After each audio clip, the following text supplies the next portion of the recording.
Presentamos Acuerdo en Construcción, diálogos para una Constitución viva. Un serial temporal con voces constructivas para promover la participación informada y crítica de la ciudadanía frente a la propuesta de modificación constitucional. Bienvenidos.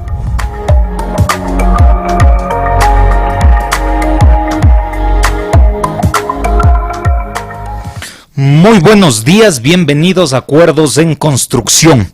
Hoy en día ya tenemos mayor claridad respecto a la propuesta del Ejecutivo sobre una consulta popular y ya sobre algunas reformas que se han ido realizando en la Asamblea Nacional, pues vamos a comenzar realmente con nuestros diálogos de una Constitución viva, con el ideal precisamente de que ya cerca a una consulta popular ofrecida para el mes de diciembre de este año, pues podamos sobre todo informar a la ciudadanía, intervenir de algún modo, sumar al debate nacional, porque si bien una consulta popular como un mecanismo de democracia directa es uno de los avances más relevantes pues de la configuración del Estado constitucional contemporáneo, es claro que trae unos retos y unos riesgos enormes cuando la ciudadanía pues no se informa suficiente sobre lo que se le está preguntando.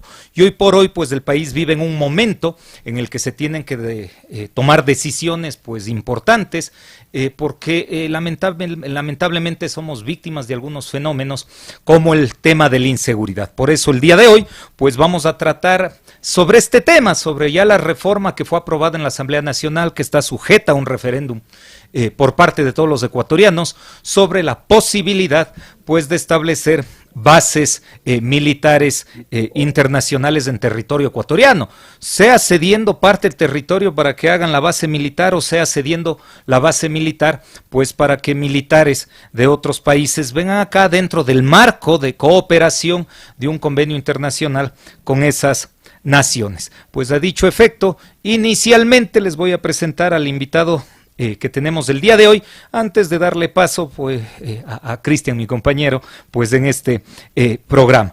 El invitado que tenemos el día de hoy, dada la sensibilidad e importancia del tema, pues es un especialista en seguridad. Ustedes ven que hoy por hoy en el debate ecuatoriano lamentablemente todo el mundo asume títulos y hoy más que nunca hay gente que es especialista en todo. Se gradúan de opinólogos en medios de comunicación y eso simplemente hace perversa pues la realización a veces de estos mecanismos de democracia directa porque la gente es manipulada. Para tratar de revertir eso, pues en este espacio hemos convocado a un especialista en materia de seguridad para analizar abiertamente, ¿sí?, con fines divulgativos y obviamente con contenido relevante lo que es tema de seguridad de esta potencial reforma que podría ser aprobada por referéndum, con alguien que además también es docente universitario, así que también tiene perspectiva pedagógica para explicar estos temas que pueden ser álgidos, pero que hoy por hoy pues son relevantes en el Ecuador. Estamos pues ya con la presencia del coronel retirado, ingeniero Mario Pazmiño Silva. Él es magíster en seguridad y desarrollo con mención en gestión pública y gerencia empresarial en el IAEN. Es ingeniero en sistemas de seguridad, consultor internacional en mediación y negociación en crisis. Perdón que estoy con los textos cambiados.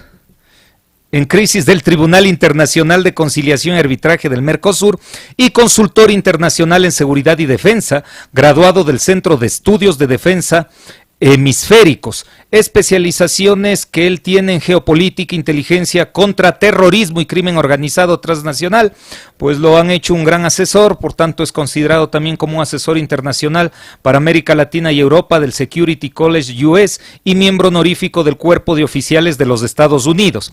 Él ha sido además exdirector de inteligencia del Ejército Ecuatoriano y ex asesor de la Asamblea Nacional.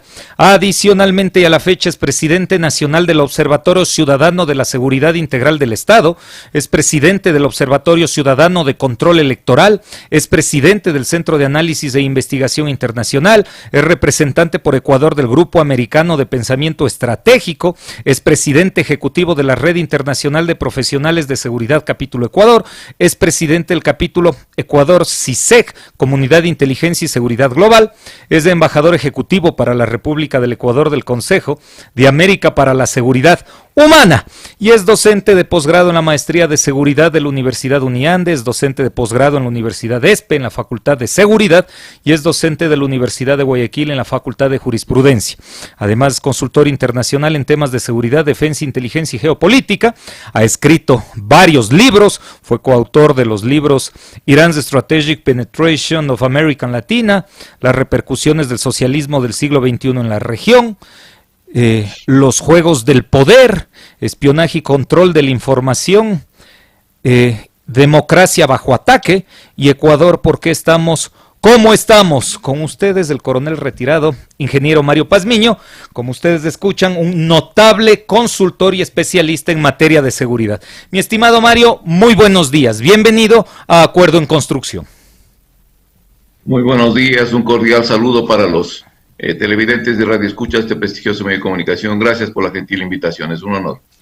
Estamos también pues en compañía de mi compañero en esta transmisión, que es el doctor Cristian Mazapanta, que es docente pues a tiempo completo en la Universidad Andina Simón Bolívar y es coordinador de la maestría en Derecho Penal, es un connotado catedrático pues de la República. Mi querido Cris, muy buenos días. Muy buenos días, querido Gabriel, muy buenos días al invitado del día de hoy, el coronel Mario Pazmiño. Definitivamente creo que dentro de este ejercicio democrático es muy importante que la ciudadanía entienda y comprenda de parte de voces autorizadas la connotación que puede tener un posible, ¿verdad?, referendo por parte del pueblo ecuatoriano. En virtud de aquello agradecemos mucho la presencia del invitado del día de hoy, ya lo mencionaba Gabriel, todo el talento, toda la experiencia que tiene en materias de seguridad y creo que el aporte que va a tener el día de hoy el coronel Mario Pazmiño será trascendental para inteligenciar sobre todo el criterio de quienes nos escuchan a través de Radio La Voz Andina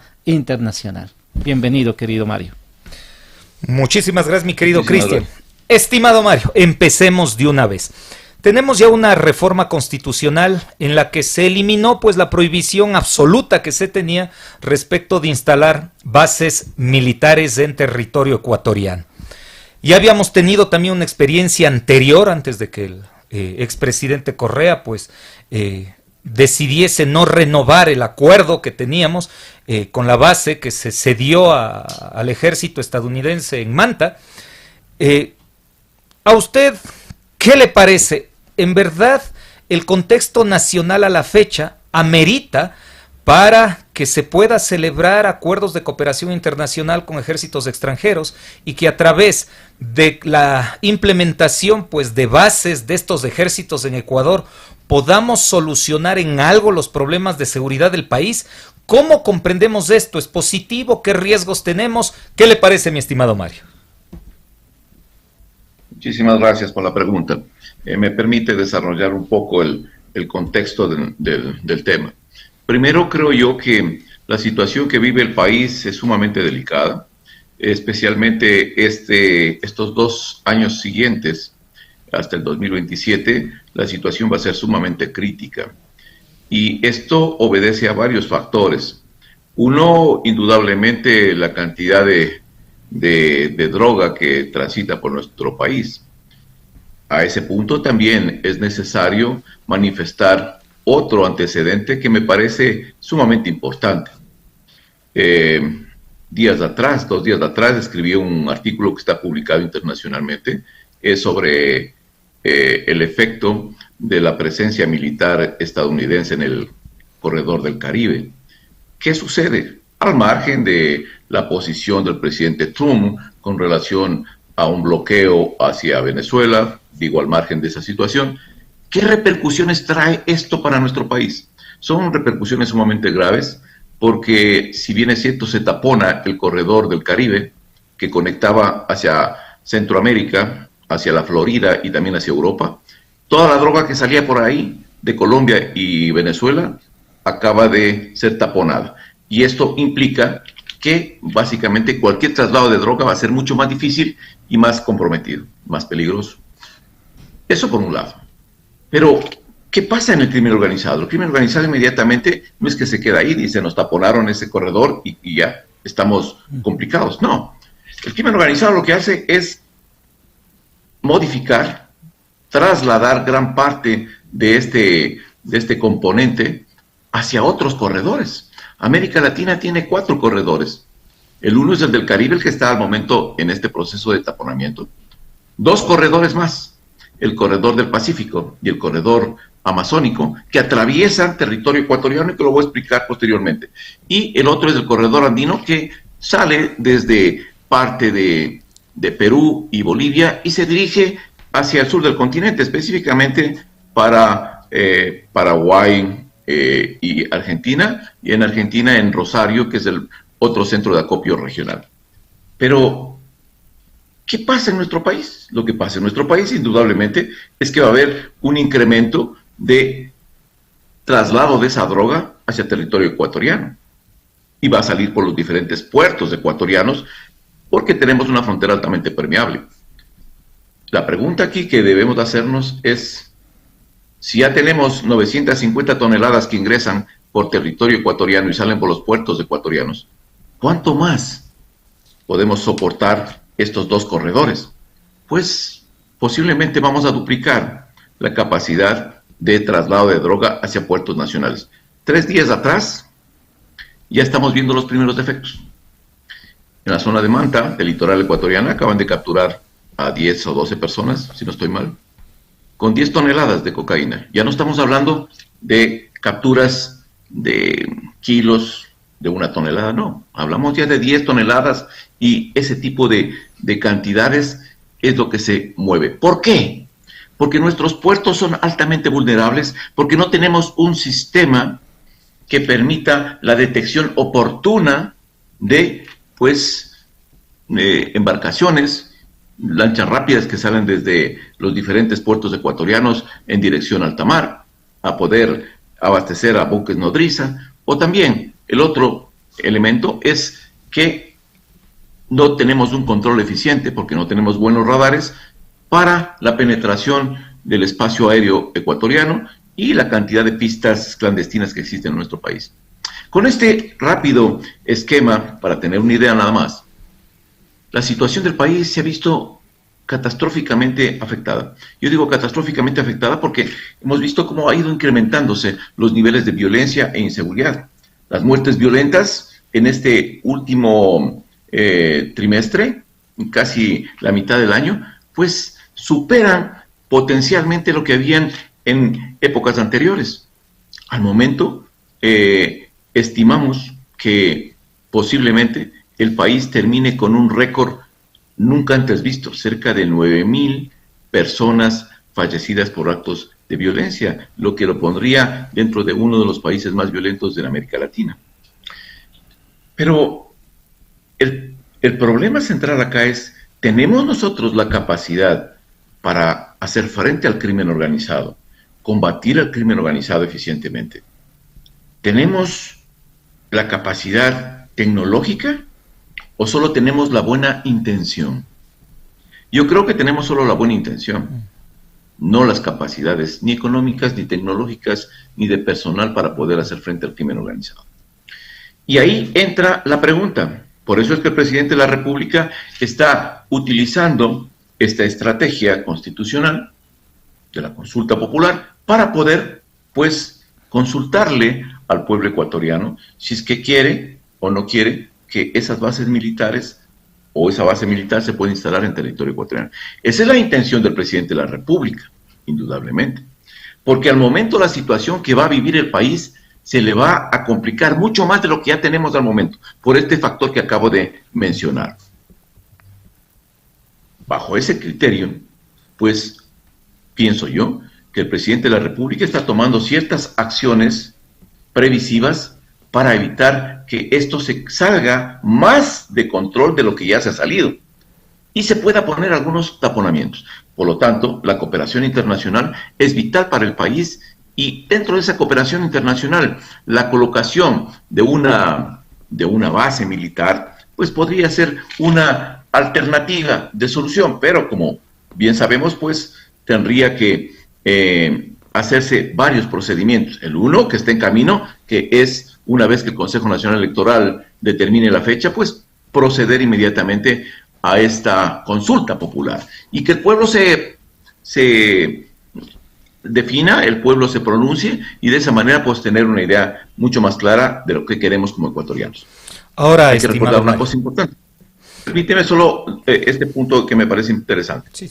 Es necesario que recordemos que el SOFA o este acuerdo sobre el Estatuto de Fuerza que fue firmado el 23 de febrero del 2024 por el Ecuador y los Estados Unidos, no representa lo mismo que este acuerdo de instalación de una base militar. Recordemos que ese SOFA solo lo único que hace es dictar ciertas normas sobre el procedimiento de presencia temporal o permanente del personal militar extranjero en cierto sector del país. Esto es importante aclarar.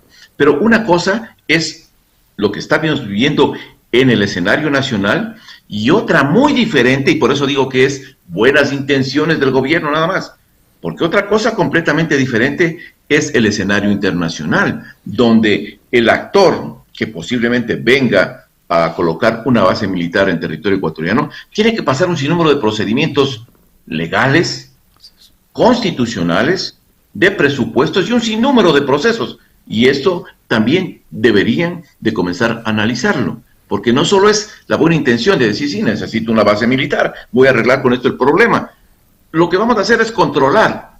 Ningún país a nivel mundial ha podido, en la actualidad, hasta el día de hoy, decir públicamente, señores, he destruido el crimen organizado. No hay país. Lo que sí hay es contención. Y en eso, pues, todos los países tratamos de contener el crimen organizado. Pero recuerden una cosa, no todo es pie de fuerza. ¿Qué quiero decir con esto? No quiere decir que la solución está para la destrucción del crimen organizado en, pues, políticas militares, políticas policiales, para la contención. No, señores, no va por ahí el asunto. El verdadero esfuerzo para contener al crimen organizado está cuando el Estado emita políticas sociales claramente orientadas a satisfacer las necesidades del pueblo ecuatoriano y eso permita revertir ese escenario tan negativo que tenemos al momento. Por favor, que escuchen el gobierno nacional a los expertos. Se requiere una política integral, no únicamente las herramientas represivas. Pero regresando un poquito a lo que comentaba Mario. A ver, me parece que es claro la necesidad, porque ciertamente el Ecuador no tiene las capacidades suficientes como para hacer frente el fenómeno al que estamos obligados a frentear, porque nos guste o no, y es una realidad la que se está viviendo, y claro, está en riesgo la vida de los ecuatorianos y el Estado debe hacer algo. Y parece interesante que, claro, abra las posibilidades de hacer lo que pueda hacer, incluido el hecho de buscar estos espacios de cooperación internacional. Pero la cooperación internacional se sostiene en un intercambio finalmente de intereses entre el Estado receptor y el Estado que pretende remitir sus fuerzas armadas.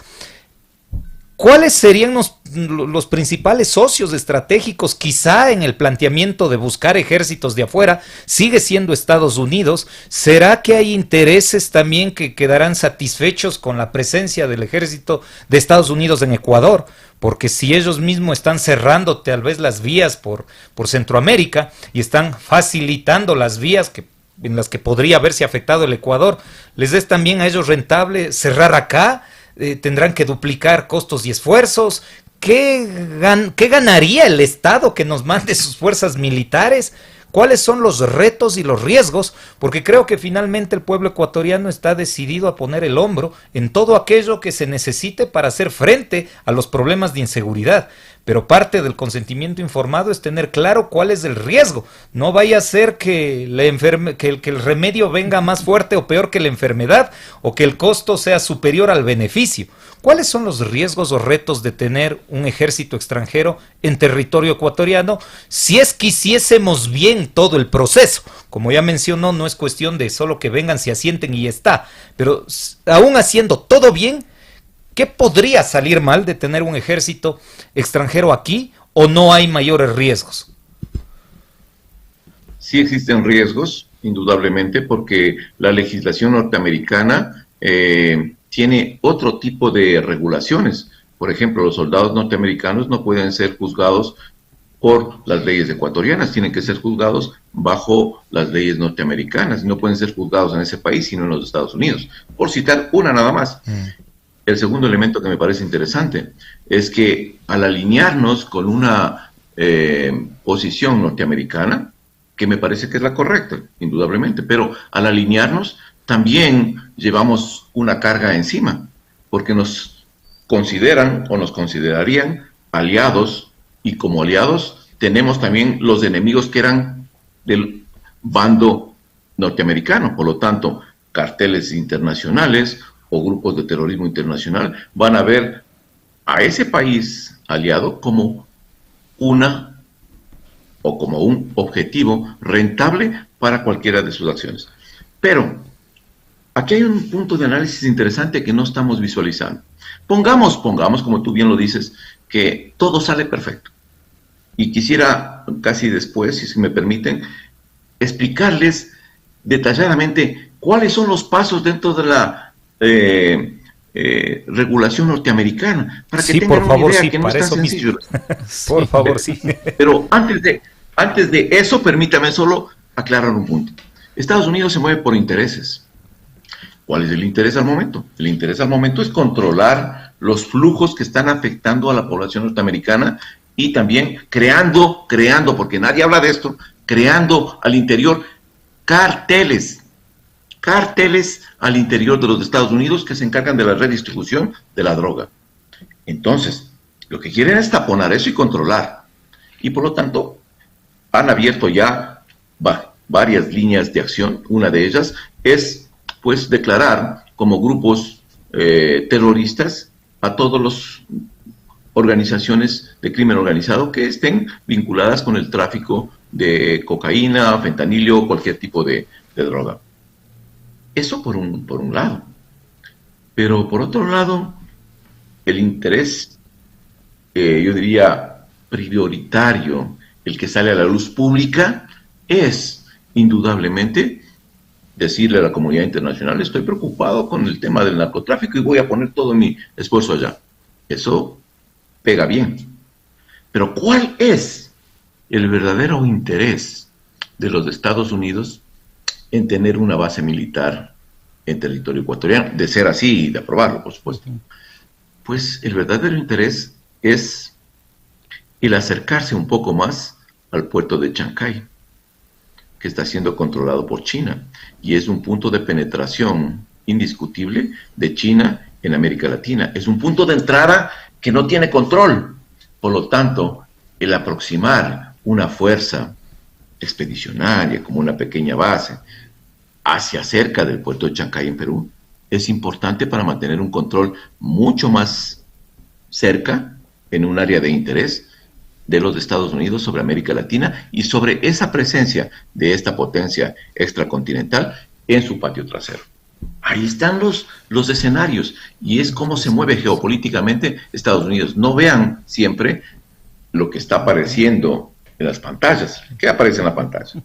Pues una declaración del presidente Trump en el sentido de que voy a declarar a todos los grupos terroristas, los que están vinculados al narcotráfico. Está bien, correcto. Y también el Ecuador lo hizo. Vamos a, por otro lado, a pues ver la posibilidad de una base militar y diferentes acuerdos de cooperación como este del acuerdo sobre el Estatuto de Fuerzas, el SOFA. Sí, es perfecto. Y también así, pues recuerden que la delegada del Departamento de Seguridad, Secretaria de Seguridad de los Estados Unidos, estuvo en visita en Ecuador, fue a Perú, y el mismo discurso, fue a Chile, que es el próximo centro de acopio regional, y también habló de lo mismo. Lo que quieren es integrar a todos ellos, porque están viendo que se presenta ya una nueva amenaza que va a comenzar a entrar con fuerza en la región, y esto es China en esa área. Pero así está el escenario. Ahora me voy a otra parte que me parece interesante para que la audiencia pueda comprender que no es tan sencillo la instalación de una base militar. Primero, el presidente de los Estados Unidos, como comandante en jefe, él sí comandante en jefe de las fuerzas militares, porque ese es un grado que tienen allá, tiene que haber dado ya las instrucciones para explorar la apertura de una base. Generalmente, ¿a quiénes da estas ideas iniciales para que comiencen a investigar? Primero, al Pentágono. Segundo, al Comando Sur, tercero al Consejo de Seguridad Nacional, que son parte de los estamentos que le van a decir, ¿es factible? ¿No es factible? Eso no va a durar mucho tiempo. Durará un mes máximo hasta que hagan los análisis y todas las cosas. Aquí viene verdaderamente el problema central. ¿Y dónde está el problema central? Primero, viene una consulta y diseño interagencial, que es parte del proceso de los Estados Unidos. ¿Qué es lo que hacen ahí? Es consultado el Departamento de Defensa, el Pentágono, para que elabore el concepto estratégico. O sea, defina si esa base va a contribuir directa o indirectamente a una presencia más eficaz y eficiente en América Latina, con las otras bases también que existan. ¿Cómo se integra esto? Concepto estratégico de operación. Segundo, consulta al Departamento de Estado sobre la vialidad diplomática del Ecuador y ese impacto en relaciones internacionales también de la región. ¿Cómo va a impactar esto? Es importante. Recuerden nuevamente, el puerto de Chancay. Departamento del Tesoro, el tercer elemento a ser consultado. Él, básicamente, sobre la disponibilidad financiera. ¿Existen los recursos para hacer esto? ¿Está dentro del presupuesto anual? Esa es otra cosa importantísima. ¿Eso está considerado dentro del presupuesto anual? Porque, caso contrario, se va a demorar otro periodo de tiempo. Y también consultan a la CIA o a la comunidad de inteligencia, especialmente sobre las posibles amenazas que puede tener esta instalación en este contexto regional y en esta posible instalación de una base. Eso, la primera parte, digamos, tiene un tiempo de duración de aproximadamente 6 meses a 8 meses. Todas estas consultas que se van a hacer. Vamos a la segunda parte. Vayan sumando los tiempos, por favor. Congreso de los Estados Unidos.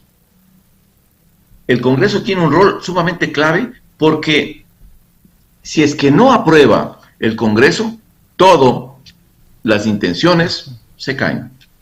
Por lo tanto, se van a crear comités, varios comités, para poder analizarlo, tanto en el Senado como en la Cámara de Representantes. Estos comités van a ir, cada uno de ellos, expulgando la vialidad de hacer este tipo de instalación en territorio ecuatoriano, de ser así. Esto va a generar debates, genera una autorización política y una asignación presupuestaria dentro de la Asamblea para ver si es factible o no es factible. Requiere votación en ambas cámaras y firma del presidente. ¿Cuánto se demora esto? De 6 meses a 12 meses. En definitiva, un ciclo legislativo anual en el Congreso de los Estados Unidos.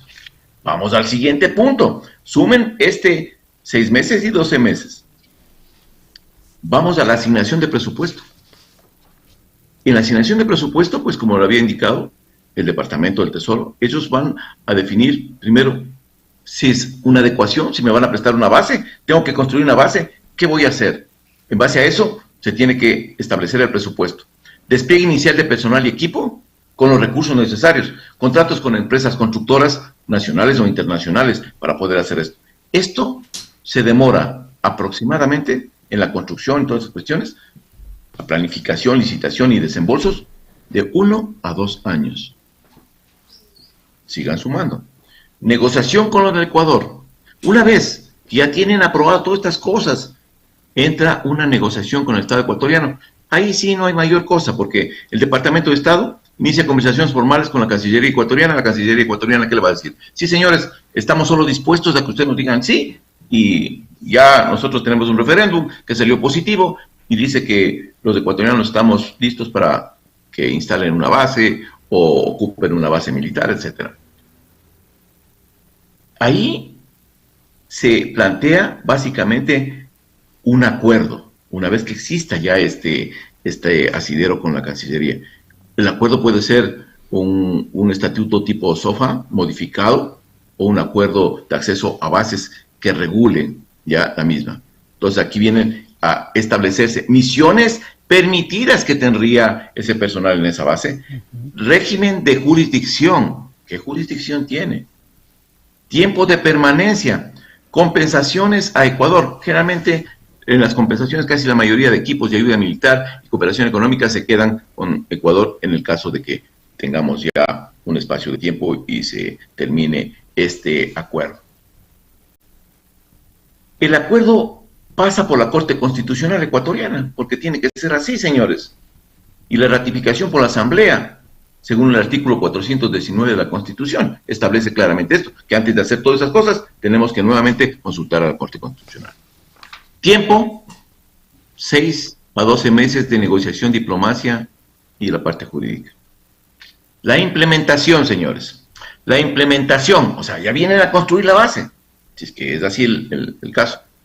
La construcción y adaptación de la base, mínimo de 18 a 24 meses, mínimo. Esto implica despliegue inicial de unidades avanzadas, establecimiento de una cadena de mando conjunta, porque tiene que establecer una relación de comando y de mando entre este personal de la base con el personal ecuatoriano. Resumo todo este espacio. Línea de tiempo total estimada. Decisión política inicial es inmediata, 1 mes. Estudios interagenciales de Estados Unidos, 2 a 6 meses. Aprobación del Congreso de Estados Unidos, de 6 a 12 meses. Negociación con Ecuador, de 6 a 12 meses. Construcción, despliegue inicial, 18 a 24 meses. Un total aproximado de 3 a 5 años entre la idea inicial, es en donde estamos situados al momento, y que la base sea plenamente operativa. En otras palabras, el gobierno del presidente Noboa tiene la iniciativa, tiene la buena intención de que venga la base norteamericana, pero de pronto este gobierno no va a verlo materializado en su totalidad, porque eso se va a demorar más de 3 años, y creo yo que ese tiempo, pues, recién podremos visualizar si es que hay la posibilidad, si es que sigue el gobierno. Si viene un gobierno con la misma tendencia o el mismo se reelige, puede seguir por ese camino. Pero pónganse a pensar si no viene un gobierno de la misma línea. ¿Creen ustedes que va a concluir el acuerdo?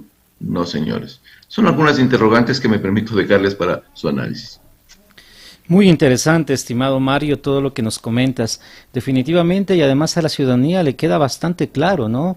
Porque parecería que con el referendo aprobatorio que se está proponiendo, automáticamente y por cuestión de magia ya estaría instalada toda esta infraestructura, toda esta logística, toda esta implementación normativa que es necesaria para que bases militares extranjeras empiecen a operar dentro del territorio ecuatoriano. Pero Mario ha sido muy didáctico al manifestarnos y al expresarnos en qué medida, ¿verdad? Esto va a tener un tiempo, obviamente, para que llegue a implementarse y llegue a efectivizarse.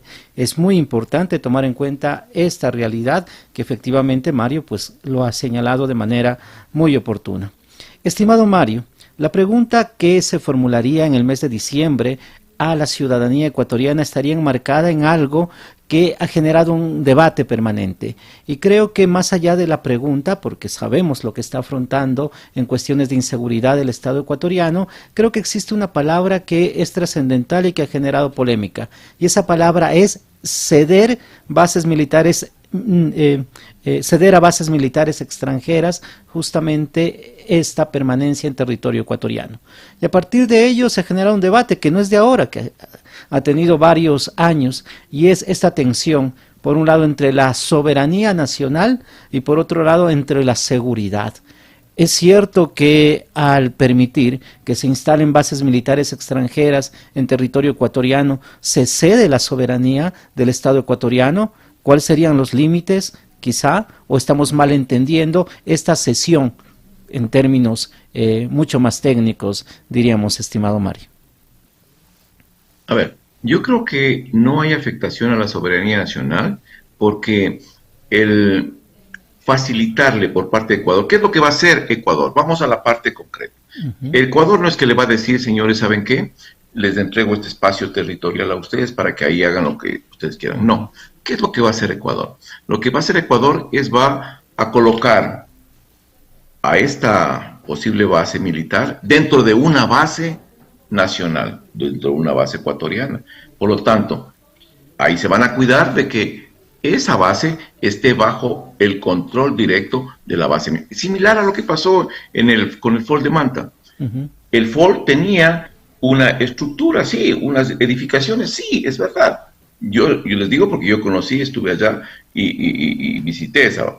Y ahí, pues, había personal de Fuerza Aérea Ecuatoriana que también estaba adentro. Estaban conversando, viendo, me imagino, operaciones, yo qué sé. Y cuando iban a hacer alguna operación, comunicaban directamente a su contraparte, que era la Fuerza Aérea Ecuatoriana. O sea, estaban en ese mismo sector. Eso es una parte. El momento que se firme el acuerdo de la base, por eso es importante el papel que juega la Corte Constitucional y la Asamblea Nacional. Porque ahí van a analizar directamente los alcances, señores. Una cosa es una base militar logística, que era la que teníamos acá en el marco de esta cooperación que se dio en 1909, más o menos, que se dio ahí con la base de Manta, que era una base de apoyo logístico para aviones que llegaban a hacer monitoreo en el área. Eso es lo que estaban haciendo. ¿Cuánto era la presencia militar ahí? La presencia de los técnicos que estaban ahí era de aproximadamente unas 20 personas, 25 máximo, no había más.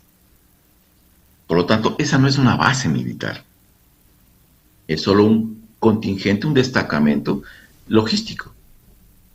Si es bajo esa misma premisa, pues tendremos lo mismo que teníamos en Manta, un destacamento logístico en apoyo tecnológico, en apoyo de inteligencia y en apoyo económico, financiero, para poder pues articular acciones concretas para que las Fuerzas Armadas y la Policía Nacional puedan desarrollar actividades mucho más serias, mucho más directas contra el crimen organizado. Hasta ahí estaría perfecto. Pero si en el acuerdo se habla sobre la presencia de personal militar, como es el caso de las bases militares que tiene Estados Unidos, las 34 bases militares en Japón, en Alemania, en Inglaterra, en Francia o en diferentes partes del mundo, pues esas son otro tipo de bases. Esas son bases en las cuales ya está un contingente militar con armamento, con equipamiento militar, con medios militares para actuar. En Europa es parte de las bases militares, son ante una amenaza que representa Rusia para Europa. O sea, la OTAN necesita estas bases militares, bases operativas, de ataque, de defensa, con misiles, con todo el potencial que tiene. Acá no.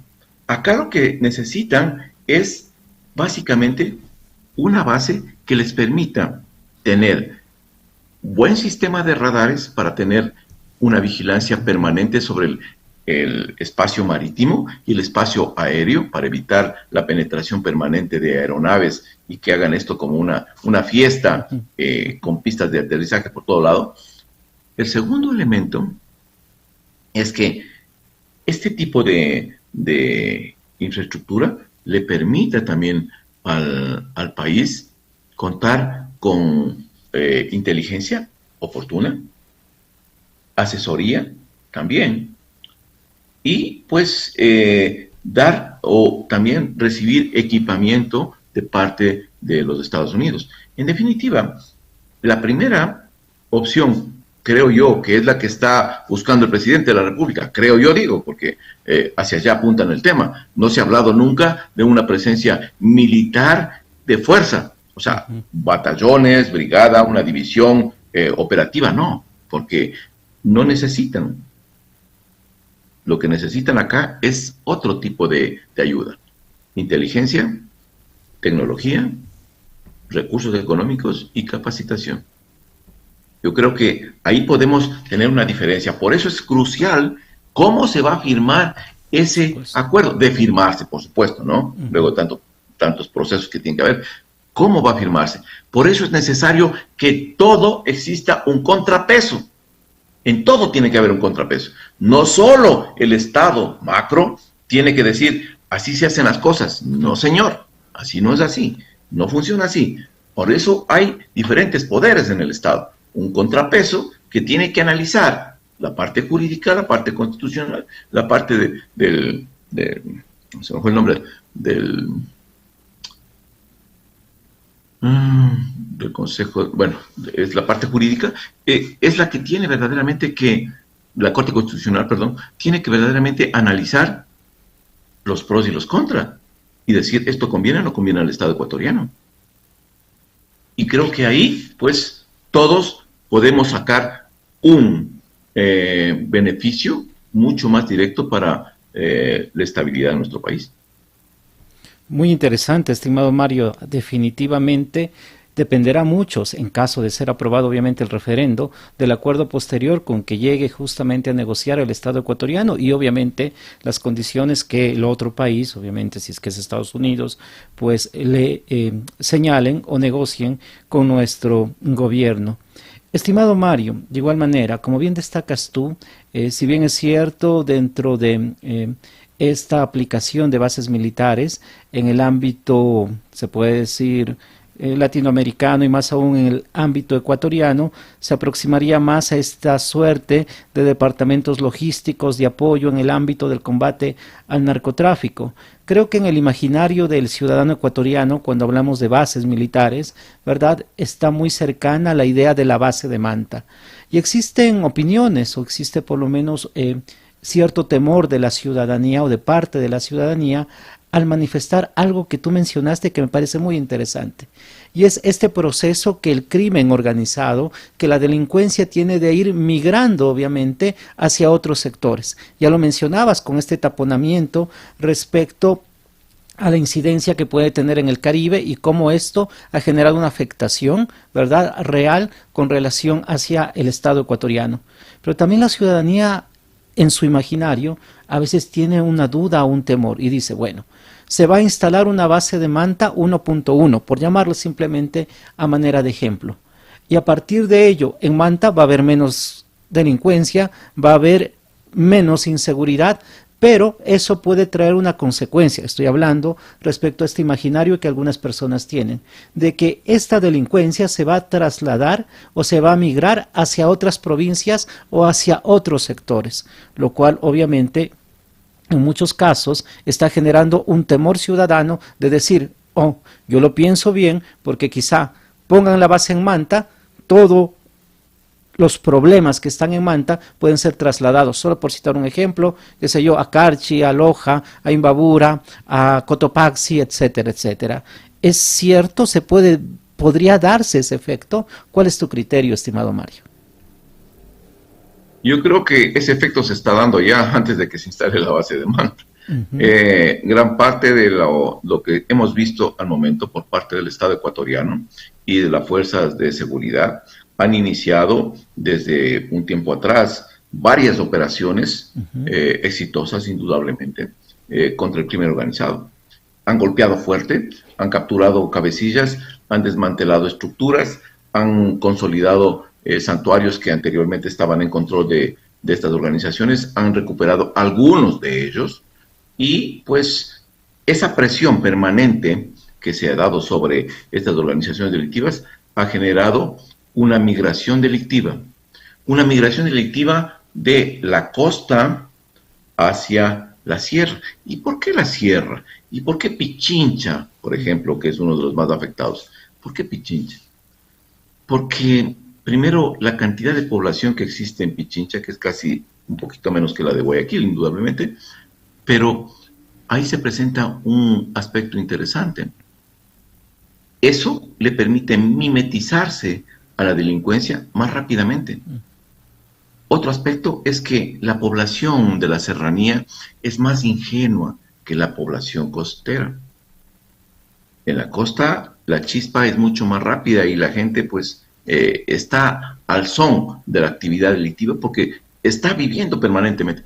En la sierra no. Siempre creemos que acá no pasa nada, que en la costa es lo que están al momento en problemas, pero acá no pasa nada. Pero nos asustamos tremendamente cuando comenzamos a ver que en Solanda, en la Vicentina, en Cumbayá, en el norte de la ciudad, comienzan ya a hacer ciertas apariciones de grupos. Yo recuerdo, hace 4 años atrás, 3 años y un poco más tal vez, casi cerca de 4 años, hicimos un trabajo para una consultora internacional sobre los santuarios.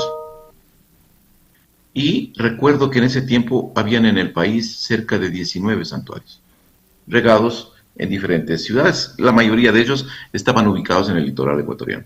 Hoy tenemos cerca de 187, era hace unos 6 meses atrás. Creo que eso ya debe haber subido por la cantidad de grupos que se siguen multiplicando. Y solo por tomar en la referencia, Quito tenía en ese tiempo un santuario, si no estoy mal, hace 4 años. Hoy tenemos 19. Wow. Y siguen creciendo. Entonces, ¿qué es lo que está pasando? Lo que está pasando es que esa migración que se genera ya, pues le permite también a las otras organizaciones buscar nuevos territorios mucho más apetecibles, mucho más fáciles de controlar. Entonces, vieron que acá también existen industrias, también existe cantidad de comercio, y que aquí no estaban boleteando mucho. Entonces, es momento de boletear, es momento de secuestrar, es momento de extorsionar, es momento de hacer actividades de sicariato para sembrar pavor en la ciudad.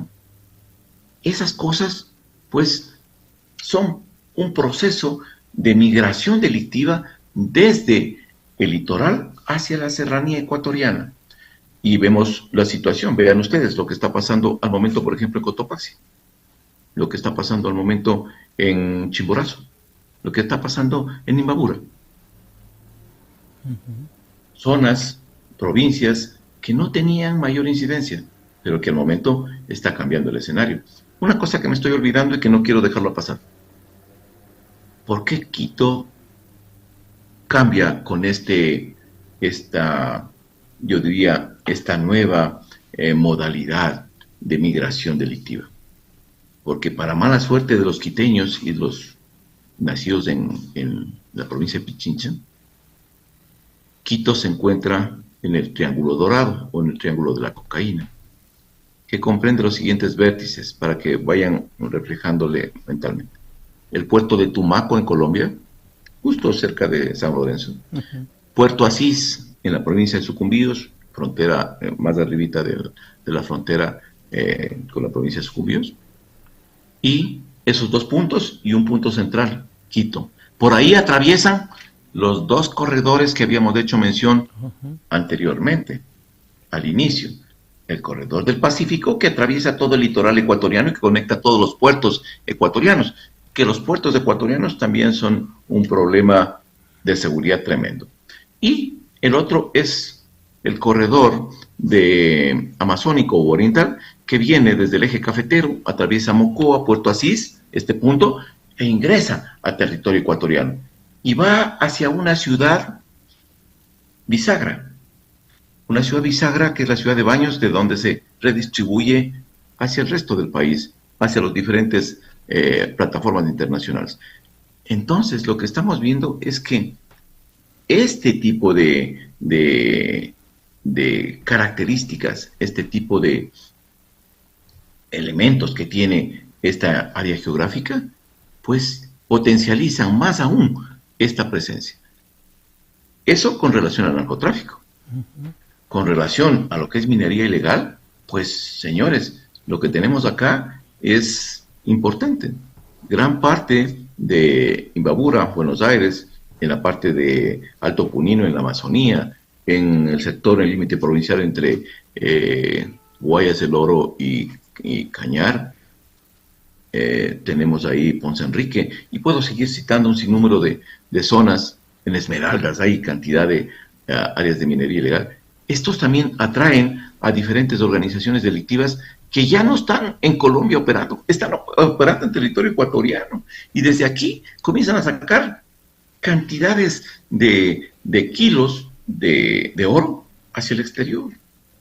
Entonces, el problema es mucho más grande, porque la migración delictiva que estamos viendo no solo es para crear santuarios, venirse a refugiar, es para seguir trabajando, seguir ampliando el negocio y seguir, por otro lado, consolidando espacios territoriales.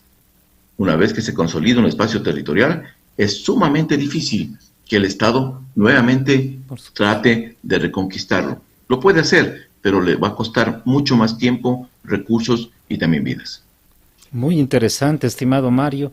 Además refleja una realidad que se vive, ¿no? Y que a veces, obviamente, la malentendemos desde la sociedad. Ahí se dice, no, el problema del narcotráfico en cuanto a los puertos y la exportación de droga corresponde solamente a una problemática regional de la costa ecuatoriana, pero se invisibiliza problemas reales que existen y que tú muy bien lo has destacado. Minería ilegal, estos corredores justamente de narcotráfico que también van de la mano, incluso con problemáticas desde la propia provincia de Pichincha, desde los cantones y las provincias orientales hacia obviamente puertos que en muchas ocasiones no generan por lo menos esta alarma, ¿verdad?, por parte de la población, pero que es una realidad que se está viviendo y que se está obviamente aplicando permanentemente por parte de estos grupos delincuenciales. Estimado Mario, si no me equivoco y tú me corregirás porque Sí. eres un experto obviamente en el tema, Colombia tiene varias de estos departamentos logísticos, por no llamar varias de estas bases militares dentro de su territorio. Bien. En caso de ser aprobado mediante referendo y luego obviamente con todo el procedimiento de este acuerdo que se llevase a efecto con Estados Unidos o quizá con otros países, ¿se podría hablar entonces de una suerte o una especie de plan Ecuador para el combate al narcotráfico? A ver, yo creo que una cosa son las bases militares. Colombia, como tú bien lo dices, si no estoy mal, está con 7 bases militares ahí, que son destacamentos, no son estructuras, como había explicado yo, tipo Europa o Medio Oriente, no. Son destacamentos pequeños que se encargan del área de inteligencia, de proporcionar información, están también para el área de mantenimiento de ciertos tipos de aeronaves que han donado los Estados Unidos a Colombia, área de tecnológica, pero operan en ese sentido. Y pues el sistema de radares que tiene también le permite tener un monitoreo importante sobre la zona Caribe. Yo creo que Ecuador no podría hablar de un plan Ecuador. Ya ha habido varios intentos de esto, recuerden ustedes, desde el presidente Moreno, luego el presidente Lasso, creo que los dos, sí, hablaban sobre esta posibilidad de un plan Ecuador. Pero un plan Ecuador similar al plan Colombia implica varios retos. No es cuestión de ir a la comunidad internacional y decir, señores, quiero hacer el plan Ecuador y por lo tanto necesito que me den dinero. Claro. Lo primero que le van a decir es, presénteme el plan. Y el plan implica acciones no solo militares, que es lo que estamos haciendo al momento, sino acciones de solución de problemas sociales. Para tener una idea, de los 13.000 millones de dólares que utilizó el Plan Colombia, cerca de 7.000 millones fueron puestos por el Estado colombiano. El resto fue de la comunidad internacional, indudablemente, y uno de los mayores aportantes de Estados Unidos. Pero, ¿qué exigieron estos aportantes? Lo que exigieron es que cerca del 70% de ese gran capital vaya destinado al aspecto social. ¿Por qué, señores? Porque se dieron cuenta claramente de que el problema central para combatir el narcotráfico, el crimen organizado, no está en más aviones, más tanques, más fusiles, más policías, más militares. Está en tener más escuelas, más centros educativos, está en tener mejores condiciones de vida, en tener mejor infraestructura sanitaria y de servicios básicos. En eso está. Y hacia allá se tiene que orientar. Los recursos tienen que ir orientados hacia allá. Es importante, no digo que no, la presencia militar y policial de la fuerza pública. Sí, porque tiene que haber dos cosas, seguridad y desarrollo, indudablemente que sí. Pero el peso fundamental de cualquier estrategia tiene que ir orientada hacia el aspecto social. Por eso digo que en el caso ecuatoriano, pues primero tendrían que tener el plan, O sea, no tenemos todavía el plan Fénix. Entonces, esperemos que primero tengamos el plan. Una vez que tengamos el plan, tenemos que hacer lobby internacional para ver quiénes quieren aportar con recursos, por un lado. Y por otro lado también, necesitamos ver si el país tiene la suficiente cantidad de recursos para poder meter en ese famoso plan Ecuador. El país necesita indudablemente cambiar el escenario que tenemos, pero enfrascarnos en buscar un plan Ecuador en vez de lo poco que tenemos, invertirlo directamente en mejorar las condiciones de vida del pueblo ecuatoriano, creo que ahí está la verdadera solución. Me estaba olvidando una cosa que es importante en la pregunta anterior, y es lo siguiente: no solo estaba en el narcotráfico, la minería ilegal. Hay otro aspecto que no les gusta hablar ni a los políticos ni a las autoridades. Es que nuestro país es considerado uno de los países más importantes en el reclutamiento de menores. Los centros educativos de nuestro país son verdaderamente, pues, los objetivos de cada una de estas estructuras delictivas para poder seguir reclutando a menores de edad que vayan a engrosar las filas del narcotráfico. Solo les dejo un dato muy rápido. ¿Saben cuánto le paga a un niño de 9 a 11 años la delincuencia organizada? Solo porque ese niño salga de la escuela, ya no vaya a la escuela, y vaya a pararse en la esquina del barrio, esté jugando canicas o pelota o al trompo, lo que sea. Le dan un celular. Le dice: lo único que tienes que hacer es ver si vienen policías o militares y me llamas. O, como les conoces a todos los del barrio, si ves por ahí alguno que es medio raro, que no es del barrio, me llamas. Ese niño nunca en su vida ha tenido en su manito $20, señores. ¿Sabe cuánto le paga? $500 por ser un vigía o un águila que llaman.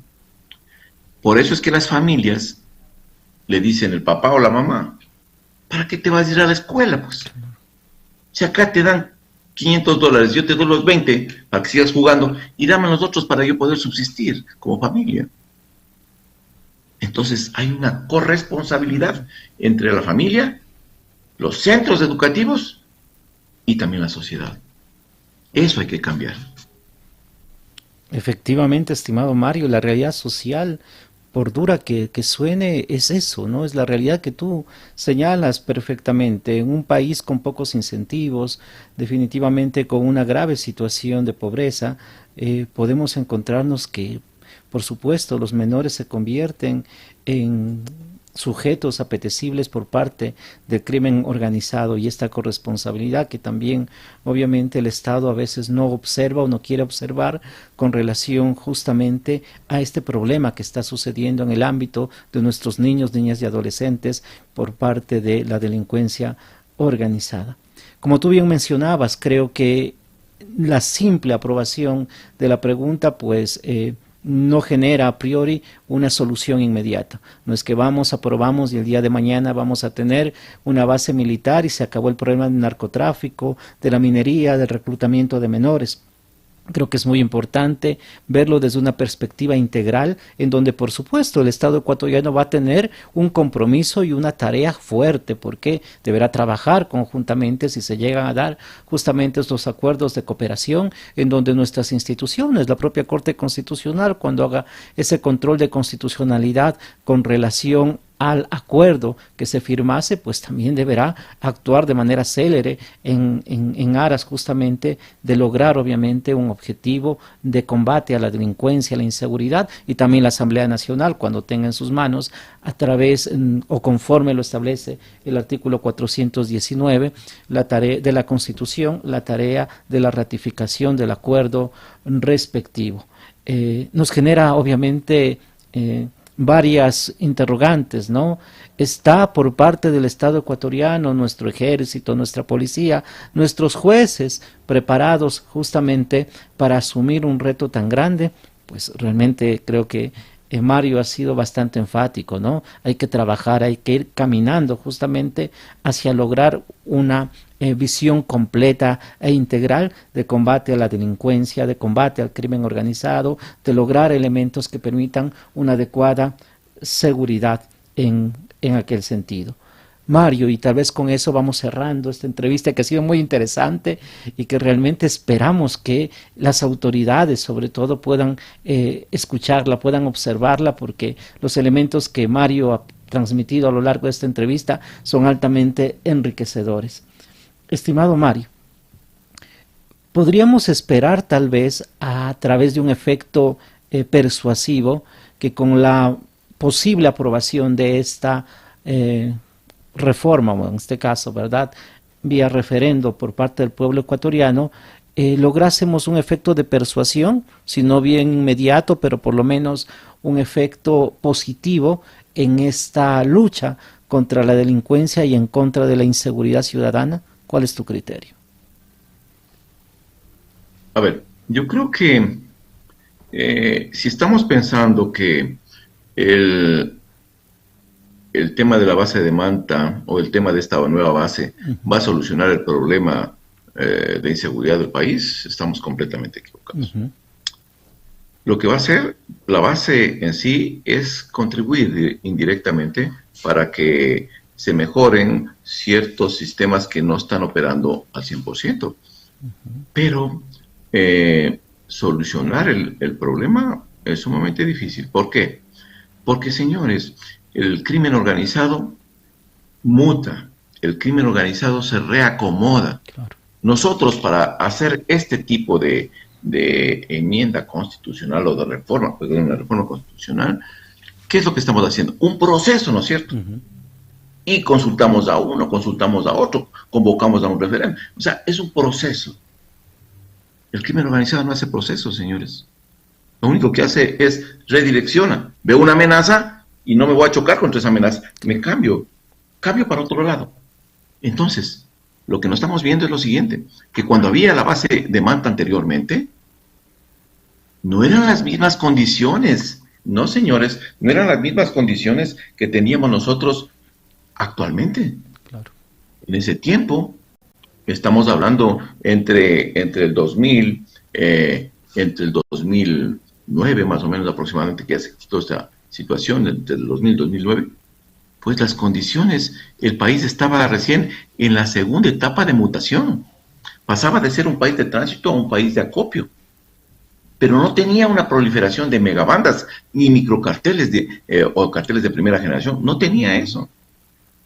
Y la base, aún así, capturaba y hacía sus cosas. Pero no tenía el nivel de amenaza que tienen al momento. Al momento, esa base también va a ser objetivo permanente.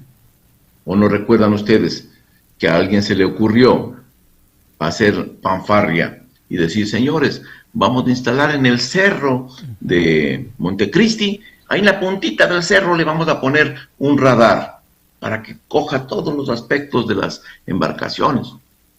¿Cuánto le duró? Creo que 2 meses. ¿Y qué hicieron? Le eliminaron al radar.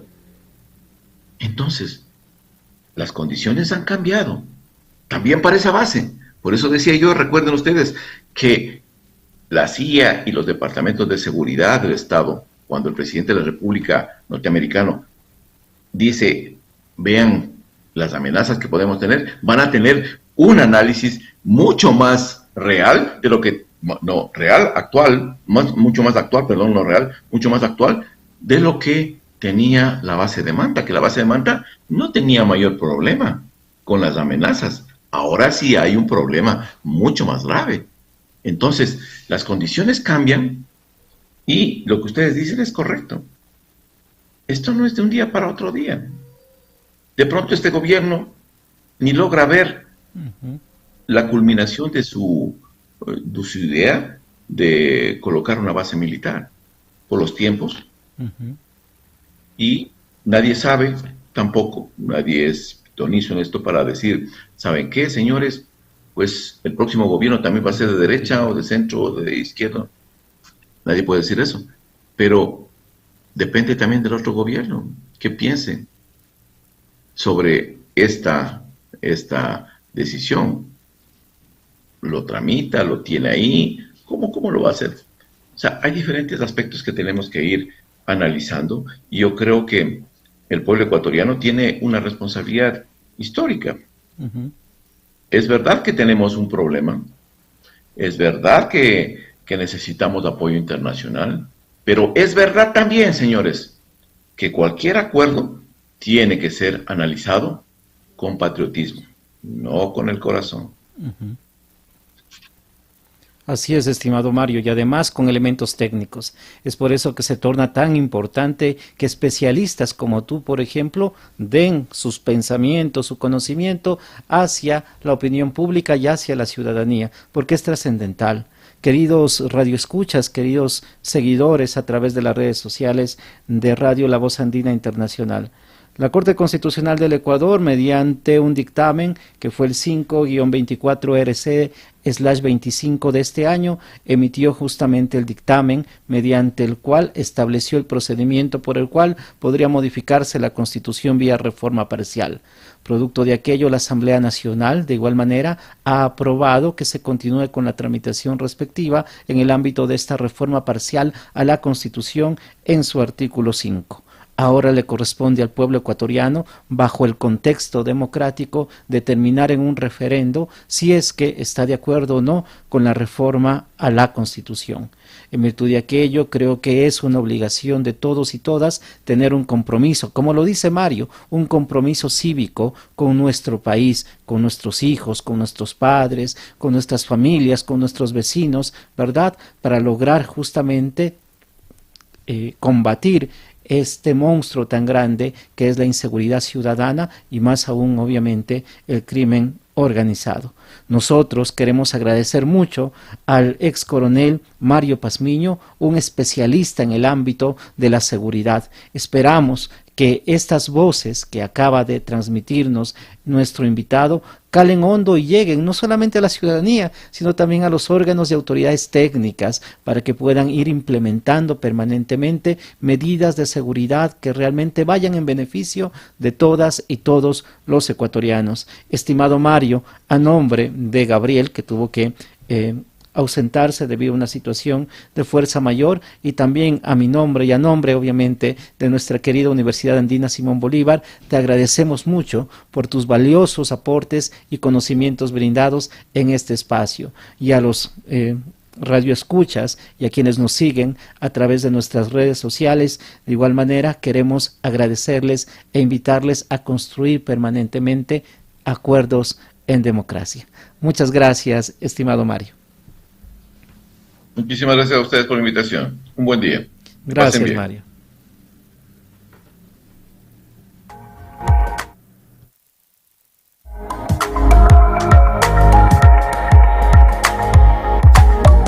El serial Acuerdo en Construcción, Diálogos para una Constitución Viva, volverá con ustedes en una semana.